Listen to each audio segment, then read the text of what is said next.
I have a little sign that says this Zoom meeting is being recorded and hit continue. Okay.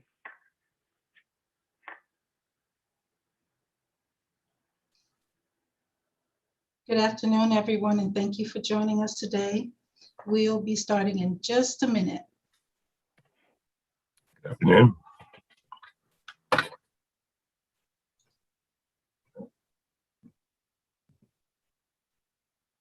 Okay, we're all set.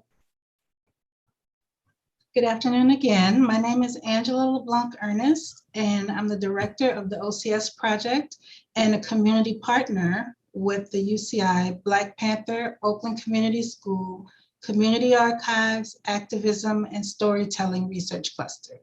The cluster is a collaboration between the UCI Humanities Center and the OCS project. The purpose is to provide UCI undergraduate and graduate students substantive opportunities to access the rich archival and oral history collection and contribute to the creation of digital humanities projects and collaborations that center the Black Panther Party's Oakland Community School.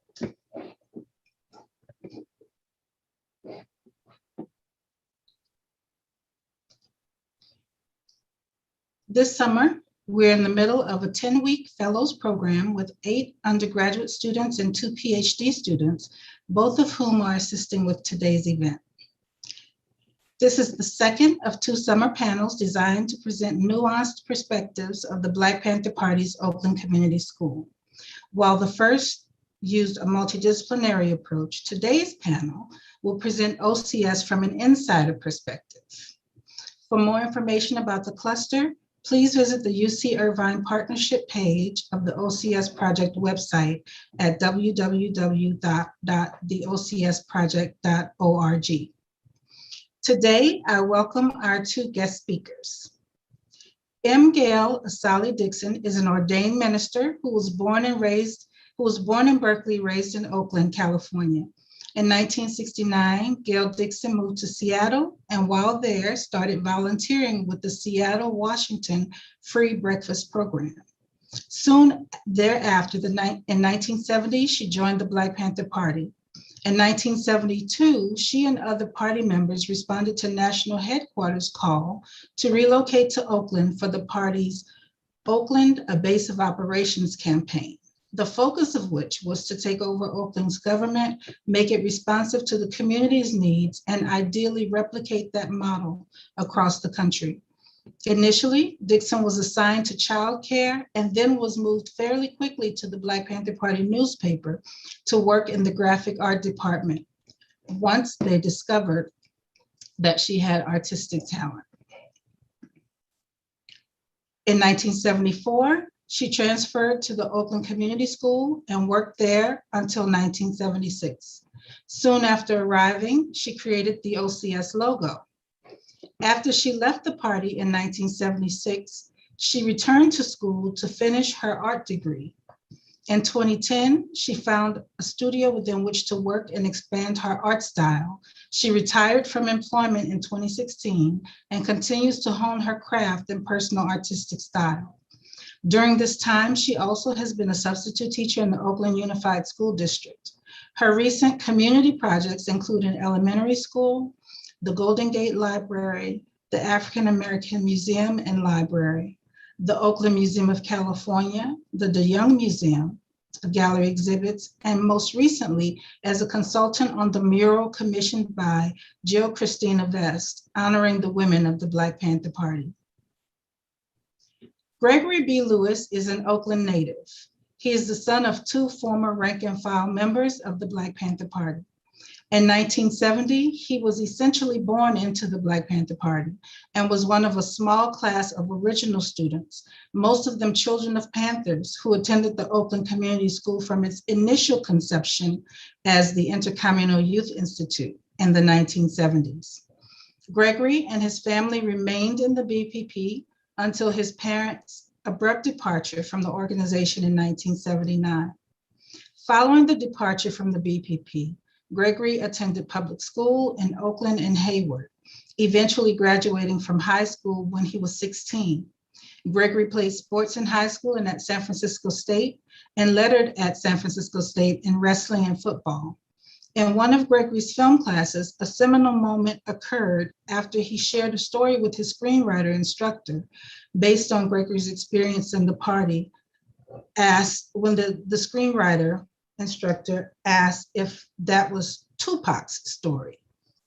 Additionally, at San Francisco State, Gregory's Black Studies classes, coupled with powerful instruction by a group of dynamic professors, reconnected Gregory with his Panther roots and reminded him of the power of the movement, a movement which shaped his life. Gregory has been writing and sharing his story ever since. Gregory earned a bachelor's in Black Studies and a minor in cinema studies at San Francisco State University.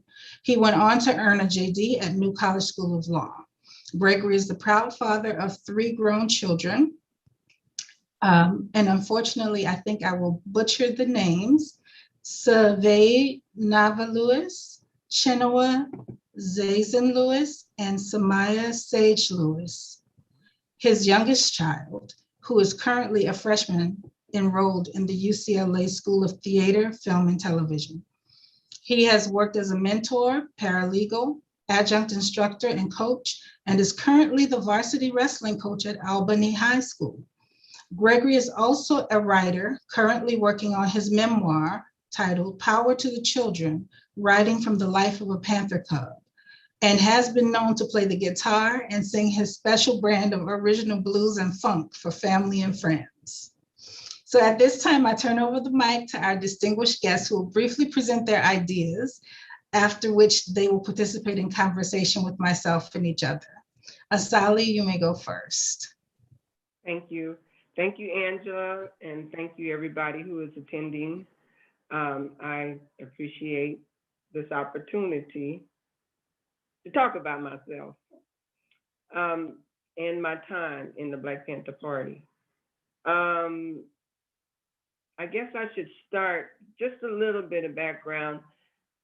In 1966 to 1969, I graduated in 1966. Prior to that, I had not a clue of what was going on in the world. But from 66 to 69, it was like a cultural revolution. And it was a cultural revolution that took place inside of me, as well as that was happening outside of me. And I was being exposed to artists like Amira Baraka, Leroy Jones, and a lot of women poets and drama and books and things that were going on in Africa. And I started wearing a big natural and African clothes. And a lot of the self-awareness that was came about because of what we called the Harlem Renaissance of the West Coast. And a lot of speakers like Kwame Ture, Stokely Carmichael. And unfortunately, I don't remember the African name that H. Rap Brown took, but he spoke. A lot of speaking that was going on. To Free Huey rally, there was a lot of information that was coming out. And a lot of this, I had transferred to Merritt Community College, and a lot of this was just strong, and that's where the Black Studies, besides San Francisco, was started in Oakland. Am I correct? I think that's correct. Okay. And so in Seattle, we started out, like she said, in the breakfast program, and we joined in 1970. And I participated in everything, education class, selling newspapers. We started a free medical clinic, and I painted the poster. I worked on the poster. I helped with the poster for the outside of the clinic, the Sidney Miller Free Medical Clinic. And but my art, I had stopped painting and drawing, and I was coming up under the wing of an old, he'd been, a generation older than me, or maybe a couple of generations older, a photographer. And he was beginning to teach me how to see through the eye of a camera. But just as I was getting into that, then we were called down to the Oakland, to Oakland we centralized. All the offices were asked to close and to come and converge on Oakland for the Oakland, what is it? The operation. Oakland base of operations. The base of operations. Central Command, they called it. Say what? Central Command. That's where everybody came to the central headquarters in the central area, and in Oakland. And they recognized my talent, so I was initially drawing images for the back pages of the Black Panther Party.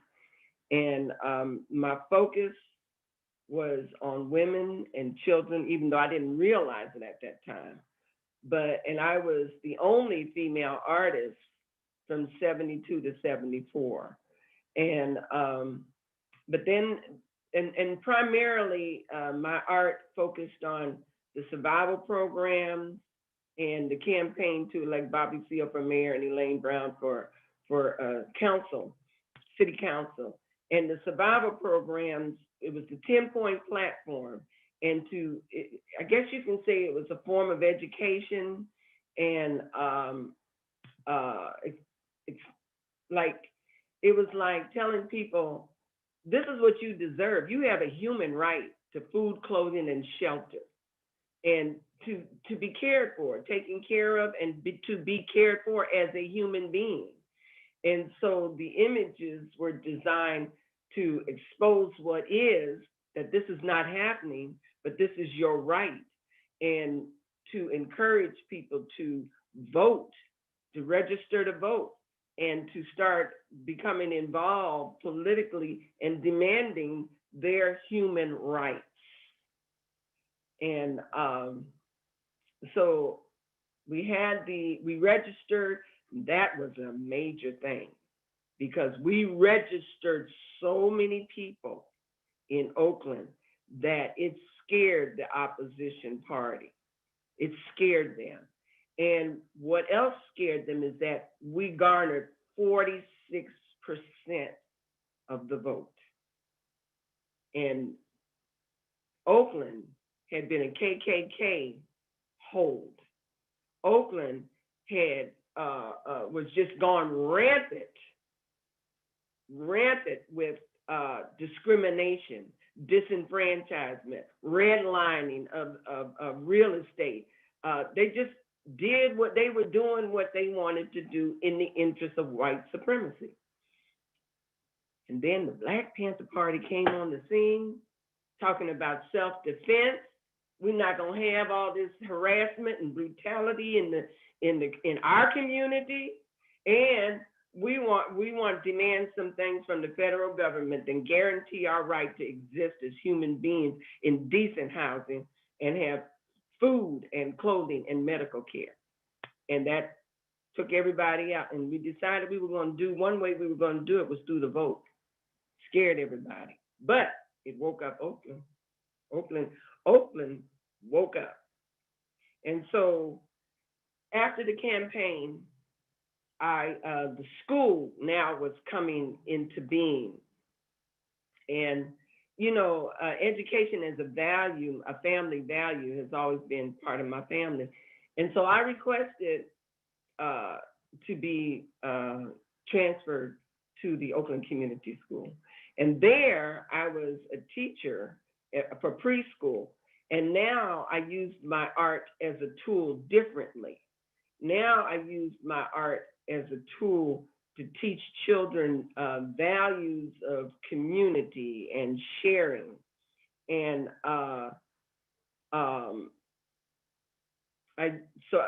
will give you 3 examples of some of the things that I did as a preschool teacher. That's 6 fingers, but I meant 3. There's only a short period of time that I was a teacher because for about a year or a full school year, after that I was in an automobile accident and wasn't able to continue. But one of the examples of teaching community and family values and sharing was a young guy. His name is Guy, G-U-Y, Guy, and he spoke only French. And I had taken French in school, but my French was very, very scattered, very broken. And so he was having a difficult time sharing the ball with his stepbrother, actually. And his stepbrother came over to me and he was like, he's not sharing. And Guy was like, whatever he said in French, it's like, I don't get it. And so what I did is I took a piece of paper and I drew stick figures and I showed the ball going to one and then the other. And then they went and he got it and they played, they shared. So they learned. So I used my art as a tool to teach values. I used my art as a tool to teach these 2 to 4-year-olds how to think chronologically. And so, for example, we went on a field trip to think in sequence. And so we went on a field trip from Oakland to San Francisco to the Coit Tower. And there was an exhibit at the Coit Tower in a mural. I'm sorry, not an exhibit, a mural on the main floor of the Coit Tower. So we went through there, and then afterwards we had lunch, and then afterwards we came back home. So while the children were napping, I took out a roll of butcher paper and I drew on that butcher paper our experience, the ride on the bus, in the air, clouds, planes, in the water, fish, boats, and the bridge, the Coit Tower, where they had lunch and showed, and they came back.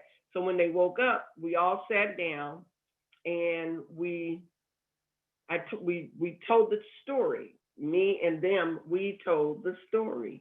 And so at the end, I told them, I said, look, everybody, when you're done, when your parent comes to pick you up, I want you to tell your parents, whether you're taking home or whether they come to pick you up, tell them what you did today. And so one little girl, she could not, the reason why she was in my class, she was 5 years old, she was in my class is because she didn't know how to articulate her words. And she would talk in a sing-song voice, like that. She would talk like that. It was very difficult to understand her. But that day, her mother came in to get her, and she made her mother come over to the mural. And she told her mother the story, everything that happened that day and back, and it was clear. Both of us were just like shocked. She was speaking so clearly, And then the third example is once I was also the teacher for the other grades. I was an art teacher for the other grades. And I taught them how using art in the geometric shapes. I taught them how to see beyond the general. They could begin to see specifics and see shapes in the world around them, and not take it totally for granted. I don't know if I have time to tell that example. Do I have time to tell that example? Okay. So the example is I took the geometric shape of a circle and a triangle, and I told them that in the classroom, there was the circle and a triangle. And I think I drew it with the circle on top and the triangle on the bottom. And in the room, it was an old room. So there was old doors. And the keyholes, those old skeleton keyhole with the circle and the triangle. And kids, they were just all over the room looking for this circle and this triangle combination. I'm telling them that art is around them. The shapes are all around them in the world. All the world consists of these shapes. And one little boy, he is Ronnie Brooks. He's one of the leaders of Digital Underground now. But he was sitting in his chair. Everybody was up looking around and trying to find it and guessing. And he sat in his seat and he just sat there and looked at everybody and looked around. And he said, I got it, I got it, I got it. And of course, he found the keyhole. So the last thing I want to say is one of the thing about family values. In the classroom, we all ate our snacks. We had lunch in the lunchroom, but we all ate our snacks in the classroom. And it was a long table, but it was shaped in the form of an S, like a snake. And we all sat around there family style. We always ate family style. When we went to the lunchroom, we ate family style. We always sat together. And the little girl that couldn't talk, she was very stressed, and she would stuff herself with food and then throw up. And so we worked as a family, all the kids in the classroom, we worked as a family to help her slow down and enjoy the meal. And she stopped throwing up. So these are good memory stories that I have from that period. And they were from the preschool level. We were teaching children how to think critically. We were teaching community and family values, humane, caring values. And we were teaching children to see more beyond the obvious. And is there anything else I need to say, Angela? Okay.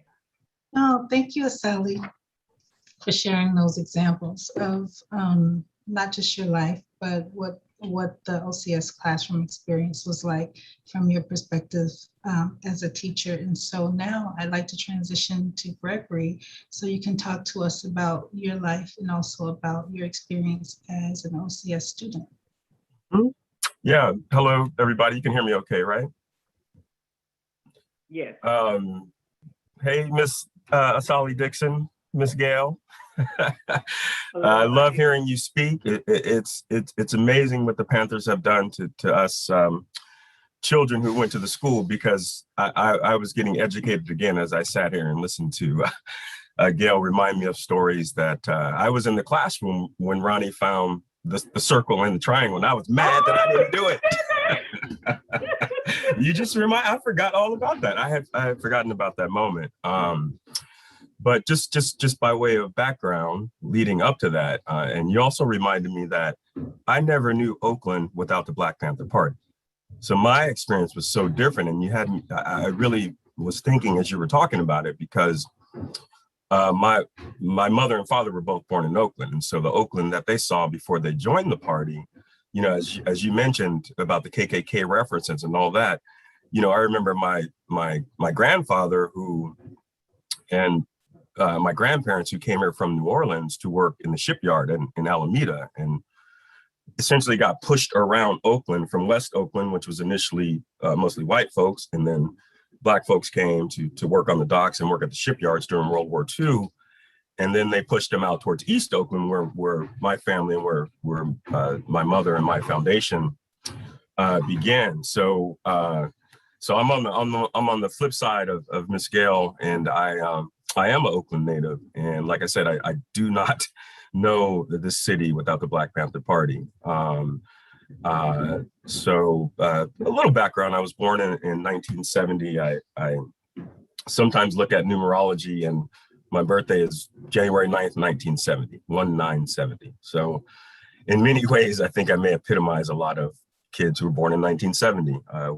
It was a very unique experience, a very unique time. My mother was 17 years old when I was born, and my father was an 18-year-old member of the Black Panther Party. Again, I learned all this and a lot of this in hindsight, and then the moments that I lived in real time were really lasting as well.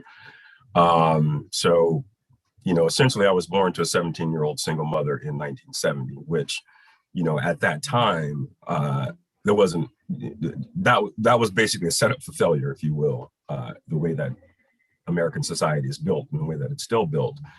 But in many ways, I will always say that the Black Panther Party saved my life and my family. And, often people will argue with me and say, no, you would have been, you're pretty smart, Greg, you would have.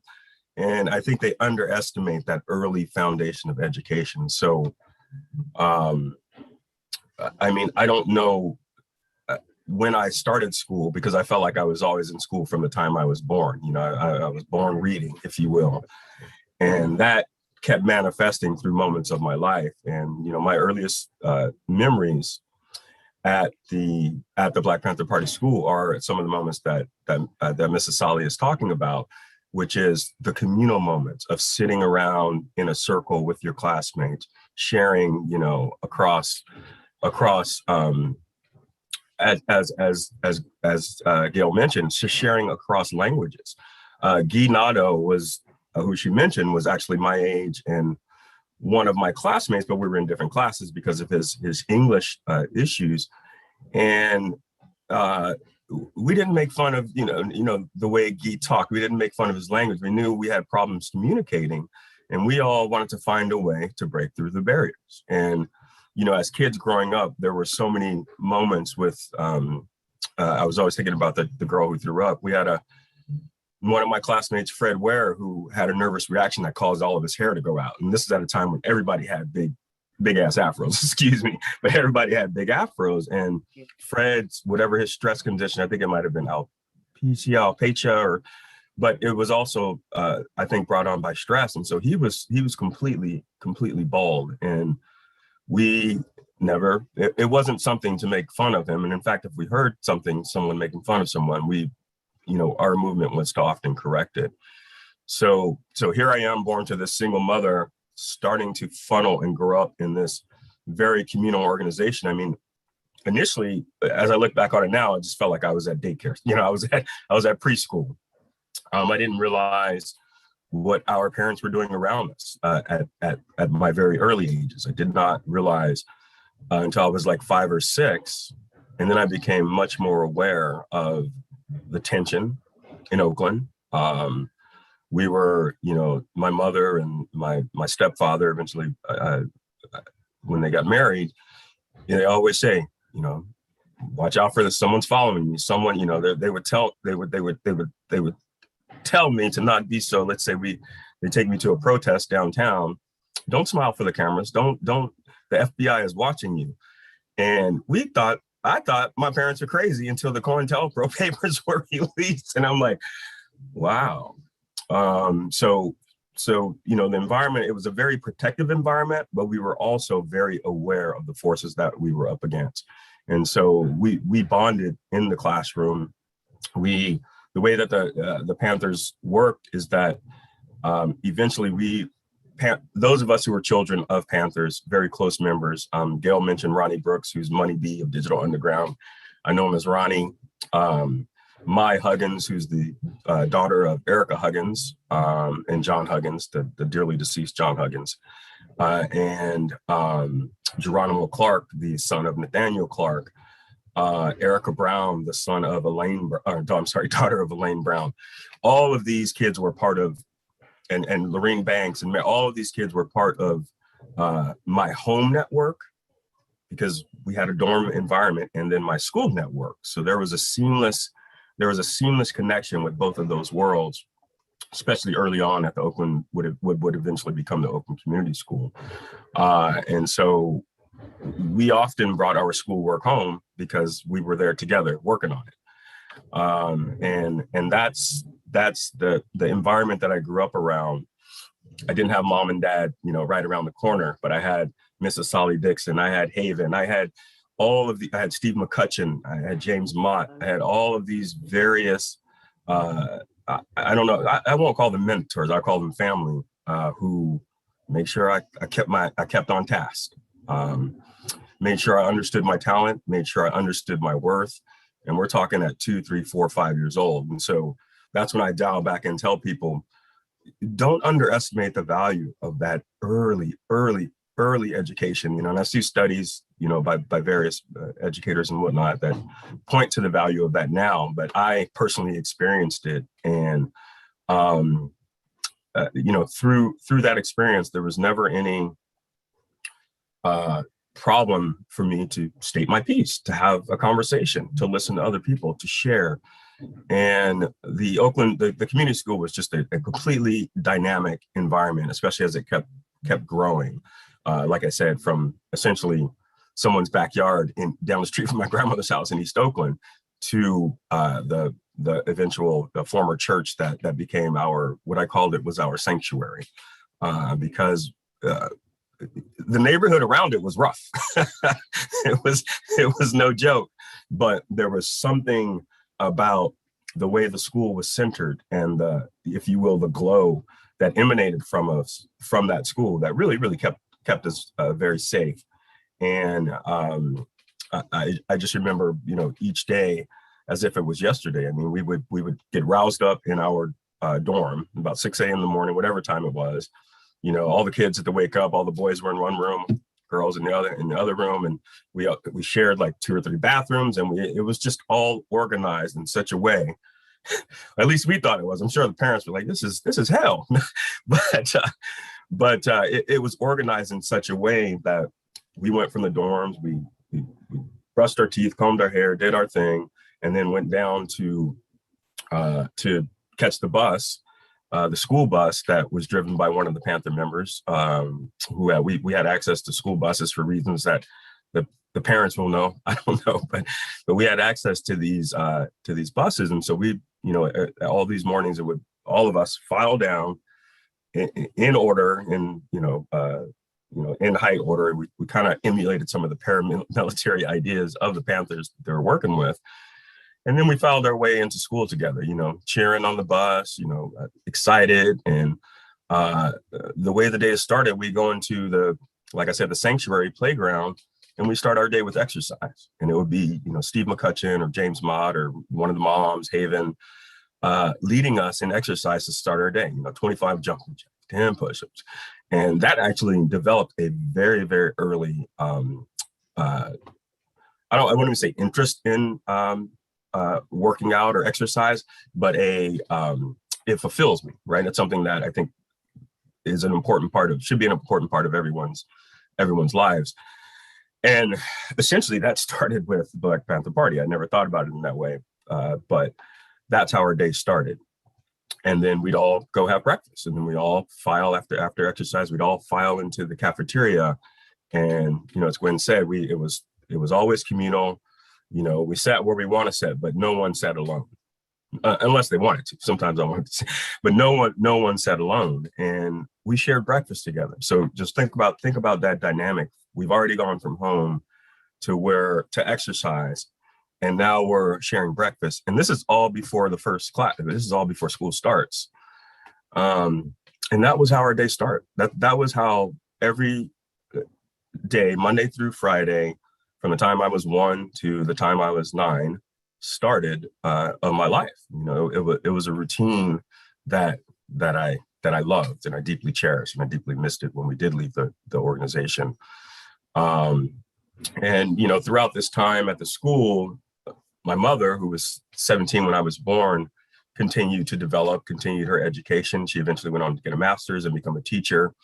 And she actually fell in love with my stepdad, who was from Philadelphia, and came out to work with his brother, Brad Lomax, who had multiple sclerosis and was eventually paralyzed in a wheelchair and supported by the Panther security team and security brigade. Yeah.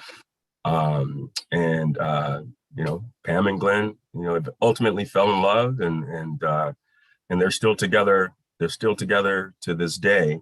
And that also is through the Black Panther Party. So to say that's my family would be a gross understatement. But that's a little bit of the foundation that got me, into I'll close it with the emotions that occurred. I mean, like, as I said, we were, when we were housed in dorms and when we were all the kids together, there were weeks where we didn't see our parents. There were weeks where we knew our friends' parents had been arrested for being Panthers. That, parents would come home to the dorms and they would say, well, so-and-so's not coming home today because they got him, and just like it is now, it would always be something that had nothing to do with anything, if you will. It was a way to harass. And so, through those moments too, were those fear factors? Is my mother going to return? Is Ronnie's mom going to be okay? And we had to learn to deal with that. We had to start learning about the movement that we were actually involved in, and we had to commit ourselves to being a part of that movement. It wasn't something that was explicitly said, but it was something to where we tacitly understood, our parents' task to protect us is essentially how we received it at those early ages. But really, they were protecting our community. And that was really, really, really, really deep work. When I grew older and looked back on it in hindsight and thought about all of my experience late night hearing, someone's parent was arrested, and we didn't know when they were coming home, and we didn't know what they were arrested for. And so, towards the end of the Panther experience, we did start, as kids, we started participating in marches and rallies, and just like Gail was saying about voting rights. We had a big voting push to elect the first African-American Black mayor of Oakland, who turned out to be a typical not great mayor. But anyway, we were politicized. We were politicized at a young age. They took us to, I've never been inside of prison involuntarily by the grace of life. And but we visited our political prisoners, and we visited Johnny Spain in San Quentin prison. We visited, my friend Derek's father in San Quentin prison. I remember going with my parents, with other parents, to visit and talk to our comrades, our political prisoners, essentially. And sometimes they just wanted to like see a little man and just be like, and that piece of strength, that piece of like nobleness within the struggle really emboldened us to be brave, bold, and fearless as we move through life. And so that all led up to probably the saddest day of my life was when my parents decided to abruptly take us out of the Black Panther, out of the school, because they were leaving the organization because in their minds it was time. And then after that, I made a slow, kind of awkward transition into real public school. I was skipped up from where I would have been the third grader to the fifth grade, and then started to embark on a regular I guess childhood experience in the 80s and through the 90s. So that's a little bit of the background for me.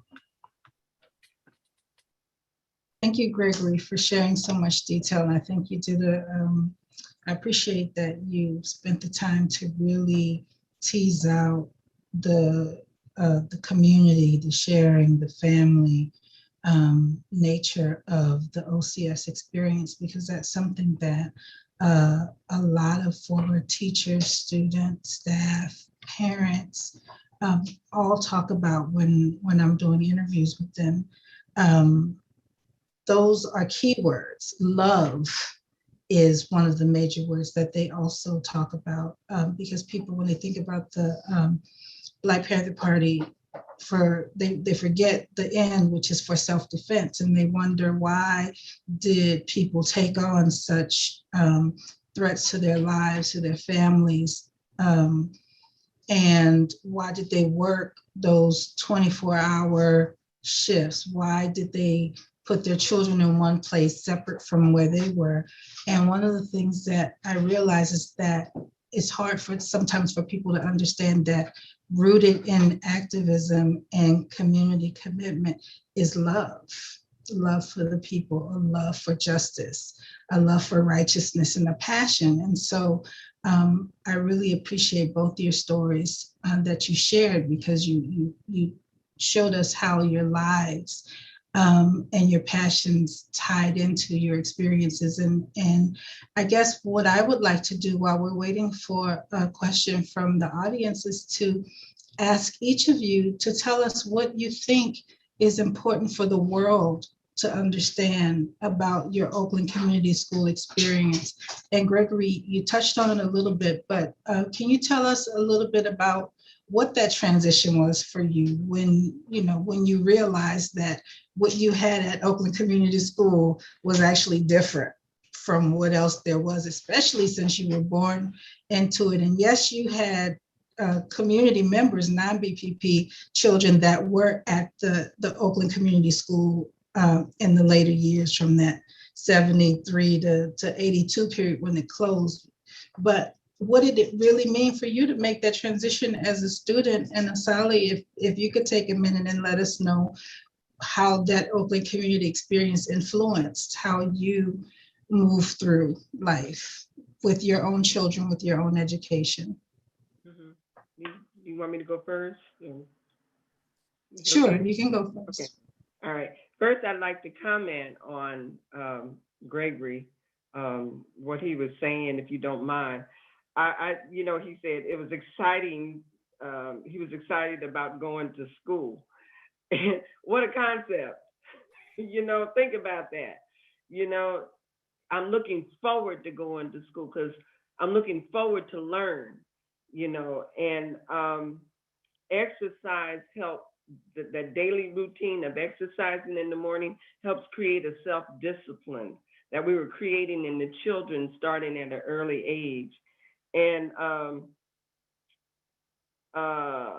let's see. Oh, and I think it's also significant to pay attention to the fact, and maybe I'm not saying it right, but I thought I turned this off. I apologize.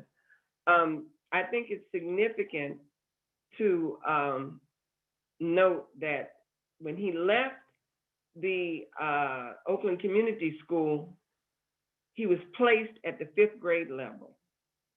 And everyone that I have a child that is Oakland Community School, and even my grandchildren were taught in the style of the Oakland Community School at an early age privately. They're all skipped. What is that saying about the education that these children are receiving? And you went 2 grades up. So I just think that's something important to pay attention to. And Angela, you asked me about the education today. Yeah. So what I am a substitute teacher, or was before the pandemic, a substitute teacher. And I substituted at preschool to 3rd grade.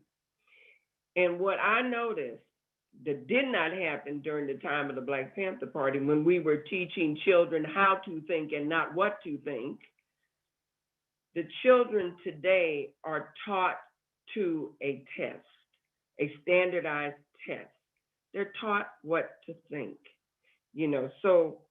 So to give maybe some crude examples, they're taught, and not necessarily this is taught at school, but even through the media and the news and how information is passed out in the community, people are taught to think if crime equals Black people, jobs being stolen from not being able to work equals brown people. A flu virus, especially this latest pandemic, Asian people, yellow people. People who are anti-capitalism, because capitalism is supposed to be so great, but it's a mean-spirited system. But if you that are taught to believe that these guys are anti-capitalism, therefore they're communists or something else, Native Americans, indigenous Native Americans. That's people being taught what to think. Whereas, like Gregory was saying, if a child had a disability or if a child was different in some kind of way, they weren't taught to think, okay, let me put him in a box, let me put him in a bag. They were taught to think, how do I get to know this individual and know him as an individual? So today, children are taught, this is what I've noticed, is that they are taught what to think, and they're taught to a standardized test, whereas we taught children how to be critical thinkers. For an example, after I left the party and later I had a son, and as a little boy, my son was caught up in he was a G.I. Joe cultist person. He was G.I. Joe. He had G.I. Joe dolls. He tore up their arms. He tore off heads. He was G.I. Joe. And I was disturbed, needless to say. And I sat down with him and I watched G.I. Joe with him several times. And I would ask questions. Why did they say that? Why did she call him spider breath? And what does this mean? And what does that mean? And why is this? And pretty soon my son could watch G.I. Joe and ask those questions. And then he would come in the kitchen. I didn't have to sit down with him. I can be working in the kitchen, fixing dinner, whatever. And he'd come in the kitchen and he'd tell me, Mama, guess what they talking about on G.I. Joe now? And eventually he lost interest. And he lost that dangerous tendency to tear heads off, et cetera, you know. So that is an example of what I think about education today versus back then. We are still a model. The Oakland Community School is still a model. And like I said, my granddaughter was taught from that model, even though it wasn't by a person who was Black Panther or in the Oakland Community School, but they understood that model and they knew that model and they taught from it. And she wound up skipping a grade when she transferred into regular school. Did I answer everything that you asked me to, Angela? Okay. Yes, Gregory. I think we have a couple questions. I'm going to transfer it to Haley because we have a couple questions, and I think they'll get to what I asked you about what you think is important for the world to understand. Yes, thank you, Angela. And thank you, Ms. Dickinson and Mr. Lewis, for your great answers. The first big question we have to call me here. Gregory, it's okay. Oh, okay, Yeah, Gregory. Gail or Asali too. Yeah. Asali, okay. The first big question we have here in the chat is actually for you, Asali. It asks, how did your time as a Panther impact the rest of your life? How did you carry that love for serving the community forward? You know, now we don't have time for the whole, so I'm gonna put it in a capsule. But I'm not conscious of, you know, when I come out, that's a whole nother story. That's a transition in my life. I'm going in a new direction, et cetera, et cetera. I wind up having a second child and I'm in survival mode. But now that I'm retired and I've looked back and saw the value of my time, my whole time in the party, what I see that of course, when you're caught up in the forest, you don't see the trees. But what I see in retrospect is that my whole life has been of some type of service. Now, when I first got out the party, my mother, who knows me as an artist, right? She kept me involved in drawing. She was ahead of one of the early first senior centers that were located in the bottom of churches fellowship hall, excuse me. And she would create plays and stuff like that. So I drew all the posters, I drew portraits of the seniors, I drew the programs. You know, she would have me draw. When I first was in the accident and I broke my clavicle, this is before I left the party, she came over to the apartment where I was staying and she handed me a picture. She said, I like this picture, draw it for me. And so I drew it. She kept believing in me and as an artist, and she kept me drawing. And so I kept serving her people that she was serving through her. As I began to work and have become employed, eventually I wind up becoming a minister, and I create the Friday night art and dinner program. Why? Because this child, one day I asked him, I said, so what did you have to eat for dinner? And he told me, oh, I had a bag of potato chips. I was like, oh. I was trying to expand it to 5 days a week or 7 days a week, but I could only get that one day to start. And we taught children about art, the skill of art, the skill of cooking, but we also taught them about the, I guess you call it the culture of other cultures through art. And so one of the sub-models that we had was that we wanted children to, if they ask you, so what did you do this summer? Oh, we traveled the world, even if you never left that block, because the art and the food were examples of art skills and styles and from around the world. And later, I work at low-income senior housing. And what I realized is that the things that we did to help keep seniors alert, to help keep them aware of what was going on, and now I'm a senior, right? But to help keep them aware of what was going on in the world and conscious and to learn about themselves, that was it was a ministry. And at this particular site, I was allowed to use my art as activities for the seniors residents. And one of the activities that I did just actually not too long before I retired, it was a 9-month project. And we used cloth.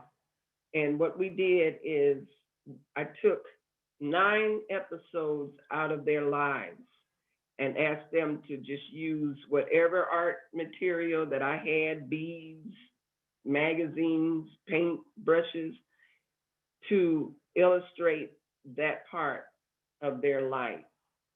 And at the end of the project, we birthed books. And at the end of each episode, at the end of each workshop, we would talk, the seniors would talk about that life experience. And some of the seniors had workers, and the workers would stay and hang around and listen, because now they're listening to their elders tell stories about a past that they don't know anything about. And that was sort of like the highlight of my time there. And I should have gave you a picture, Angela, of them showing off their books. But yeah, so we did, it's a memory project. It's a history project. It is a storytelling project. And it's all ministry. And I guess I've just been doing ministry. That's what the Black Panther Party was doing with the survival programs. We were doing ministry. And so I continued to serve the people as best I knew how, body and soul. But I put my heart into it. I was able to use art this way in the workshop format. Now, I've used it as a tool yet another way, and this time for the elders, which I was steadily becoming one of them. Thank you, Asali, for that answer. I actually wanted to turn to Gregory because we have a question specifically for you, asking, what is it like being a Panther Cub today? Do you think your experience as a Black man in America is unique as a result of being birthed in the party? That's actually a really that's a great question, because I think if you would have asked me in real time, I would have said no. It's not different than anybody else's experience. We're no different than anyone else. But when I do look back on that time and that experience, it was a very unique experience. I mean, I can't deny that. I can't pretend like it was something that every young Black man in America experienced. In fact, it was only a very small percentage of human beings were just involved in that centrifuge. I don't know if that's a word. That central moment, seminal moment. I'm sorry, in my life. I think what it did for me, it doesn't make me feel like it was a different experience. It actually makes me feel more bonded and united, even with those who did not have that experience. You know, Black men my age, Black men younger than me, Black men growing up, because, and this is a little bit what I do, you know, as a coach, as a wrestling or as a sports coach, is you know, I don't know if lift everyone up to the same level, but even though we don't all have the same shared experience, let's say as a Black man in America, we all have shared experience that we can draw upon and bring us together as a community. And that's a little bit what I was thinking about as well. I think someone else asked, you know, what was it like when you left the school? I think Angela mentioned that. And, you know, what I found immediately when I left, you know, one of the most striking things was just how competitive kids in America, if you will, are to be better than to be better than him, to be smarter than him, be the first one to raise your hand, to be competing instead of communal. And so for me, that was the most jarring. And in fact, I think that's how I started to get into sports, because that's an easy way to just be competitive physically. But I didn't feel like we should be like that in the classroom. Like, you know, I was a higher achiever, a higher reader. I might want the kid who supposedly can't spell to win the spelling bee, if you will. You know, it wasn't a feather on my cap to win it, because, you know, but if someone else, so that part was jarring, the competitive nature of the real world, if you will, versus going to school with your brothers and sisters. But you know, I think, you know, going back to the unique experience as a Black, I mean, growing up in Oakland is a unique experience in and of itself. And I think we all bring something to bear with that. And I think maybe one of my responsibilities, especially as I've gotten older, I've realized, is to kind of share this story, because while it is unique, I think it's something that we can all attain on a certain level in our, you know, in our daily lives, and as you all educators and students, you know, as well.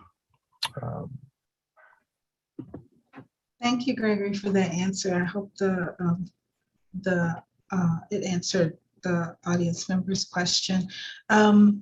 Unfortunately, we've reached the end of the webinar. I want to thank everyone for joining us, and thank you, Asali and Gregory, for sharing those intimate parts of your lives with us, because I think we are all better when we learn from each other and we engage in sharing and community.